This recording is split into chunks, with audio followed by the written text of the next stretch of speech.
Hey guys, it's Rebecca or Lygia.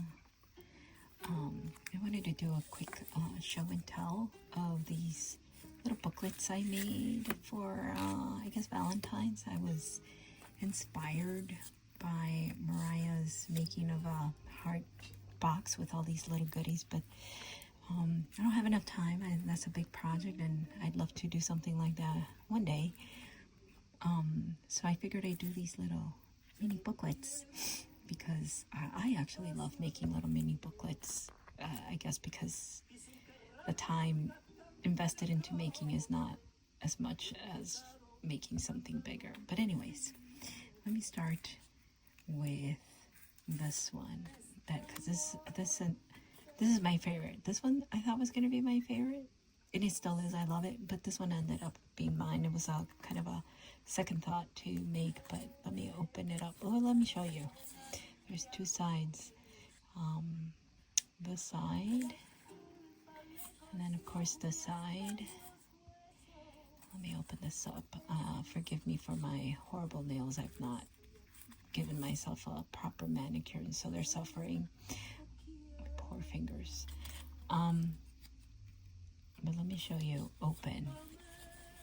So here it is when it's both open, and let me read you what it says up here.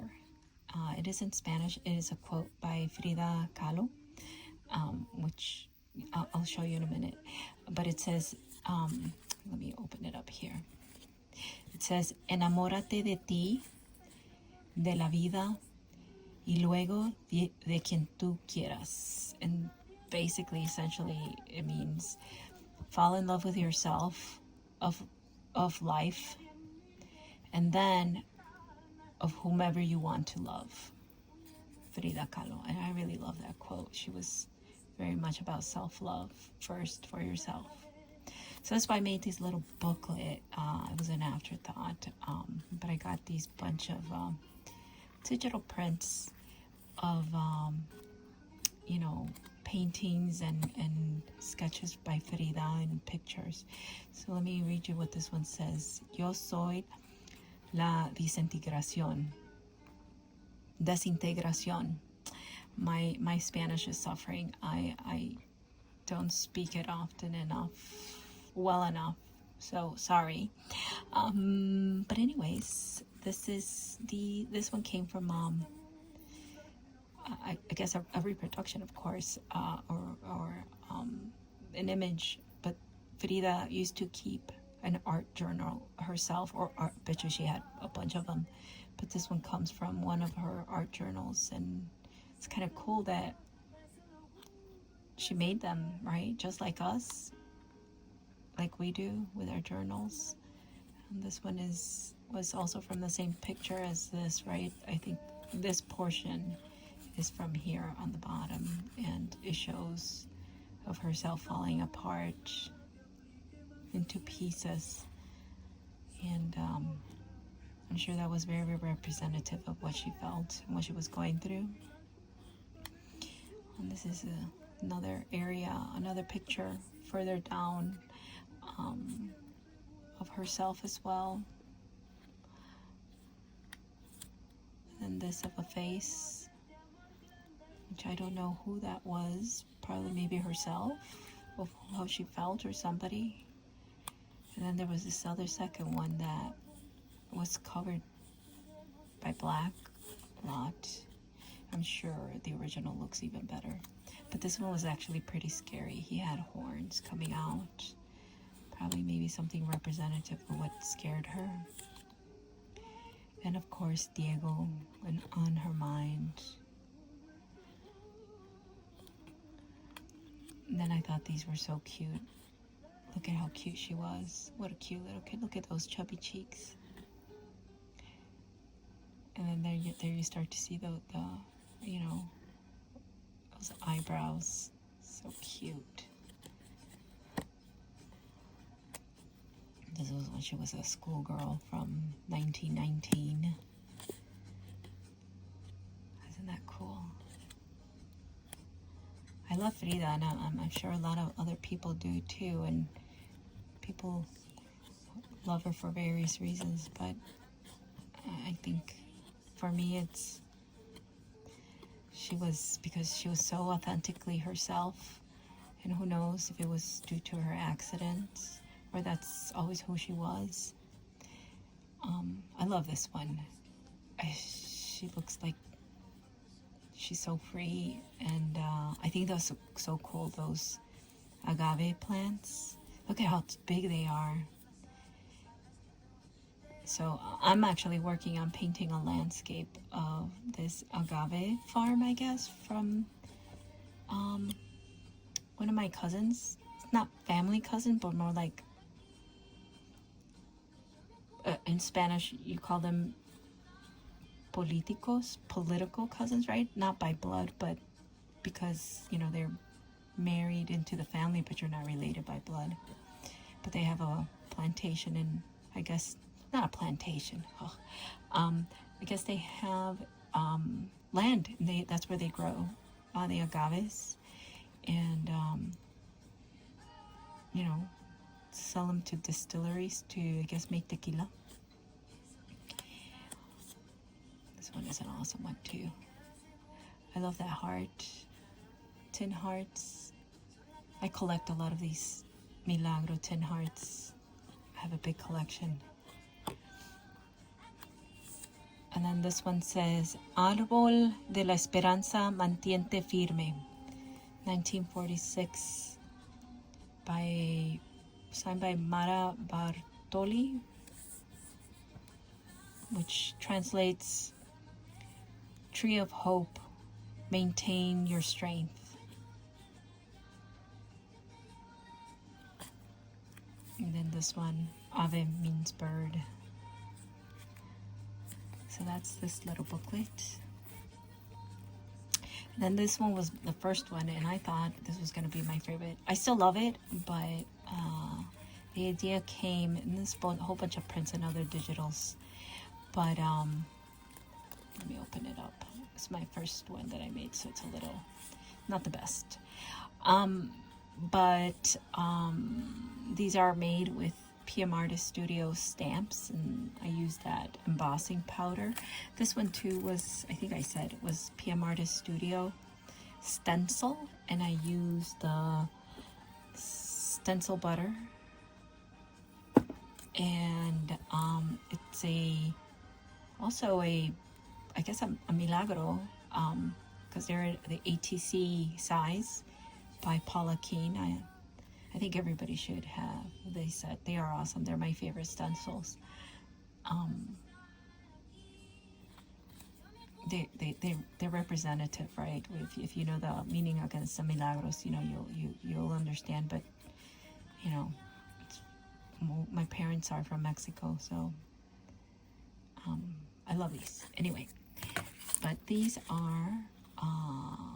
This was a stamp, and this is the Goddess series stamp that is from Sharon Shields Texture Junkies. It's glittery. I gotta clean it up. And then these were also PM Artist Studio foam stamps. A moon. Came with a set of, or I think I bought all three, but it came with a set of hares or rabbits. And then this one, some symbols, maybe some writing, some ancient writing. I like these. But to me, I was making these with, sorry, somebody was texting me. But they were representative for me when I use these intentionally. The moon is supposed to represent for me the Aztec moon goddess, Coyolxauhqui. She's got a pretty sad story. Look her up, the Aztec goddess of the moon, Coyolxauhqui. She was the sister of the sun god, whose name is Huitzilopochtli, and I'm probably butchering their names. And then this one is also a goddess, and I do a lot of with the I do a lot of things with that in mind, I guess the theme or motif or whatever of that Aztec goddess of love and beauty and flowers. And her name is Xochitl, which in I guess it translates loosely to the flower feathered goddess, because Xochitl means flower and Quetzal is a bird. And there's also an Aztec god called Quetzalcoatl, which the Coatl in English means snake, so he is the plumed serpent. But Xochitl Quetzal is pretty cool for me because, you know, amongst being everything beautiful and etc. and flowers, she is the patron goddess of art, healing mothers, and amongst other things. So it's cool if you look up what she represents. But in any case, again, with the theme of the, I guess, of the Aztecas or the Mexicas, which really is, I guess, the correct term, not Aztecs, but Mexicas, which is Mexico, Mexico. But this one is a symbol of the heart, and it was utilized a lot in the codexes, the Aztec codexes. You'll see them, right? But this is a symbol of a heart that the Aztecas used, or the Mexicas, however you want to call them. But anyways, let me do a flip through. So I used a lot of digitals that I found really cool, and also prints, sprayer offs. This was, or I used this a lot to pick up from my gel plate, and I think this is a stamp design by Eddie. And then this is also a printout of Frida Kahlo's art journal. You know, she looks really sad there. And then this is a foam stamp by PM Artist Studio that I used. I think it's Sophia that made this, designed it, but I really love this one too. Very elegant. And digital prints, you know, about from Mexico, you know, the nopales and then the flowers, and, you know, of course, right?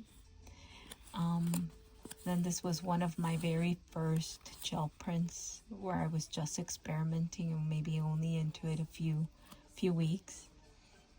I thought it was so cool. It looked like fire or something. And for me, this was the representative of the flaming heart, which for me means, it's not a religious meaning for me, but for me it means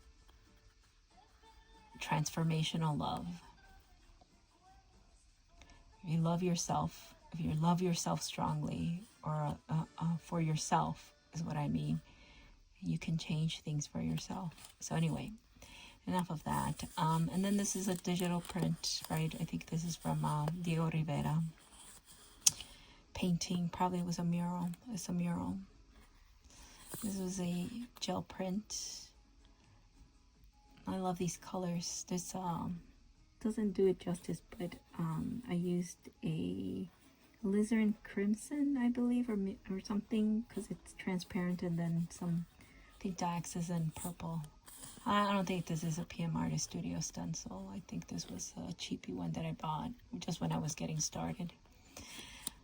And then the more digital prints from Mujeres Mexicanas, Mexican women.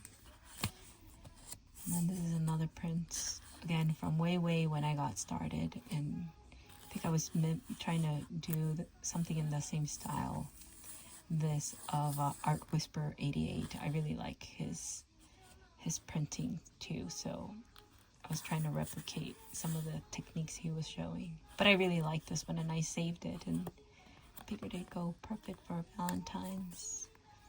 And then this one, I also really like this. I think the stencil is from Stencil Girl, and I don't know where this one comes from. It's some other stencil. I think I used the sheet that comes when you get your prescription medicines, it gives you all the information. At that point, I was saving every scrap of paper to print, because I'm like, oh my god, I got no paper. Then somewhere I saw or read or heard, to save your junk mail, you can print on that, right? All the paper. So at one point I was saving all the paper, which I still should. I still do, because that's what I use for my experiments. But anyways, it's a long little video clip. I thought I was just gonna do flip through, but these were my creations in honor of Valentine's Day, inspired by Mariah's beautiful box. I wish I had the time to do something like that, because that must be really very fun, but it'll make do with me just making little mini things. And I love these little mini booklets, mini journals. I made a lot of these at one point and gave them away, but I don't think people really appreciated them as much as I appreciated them.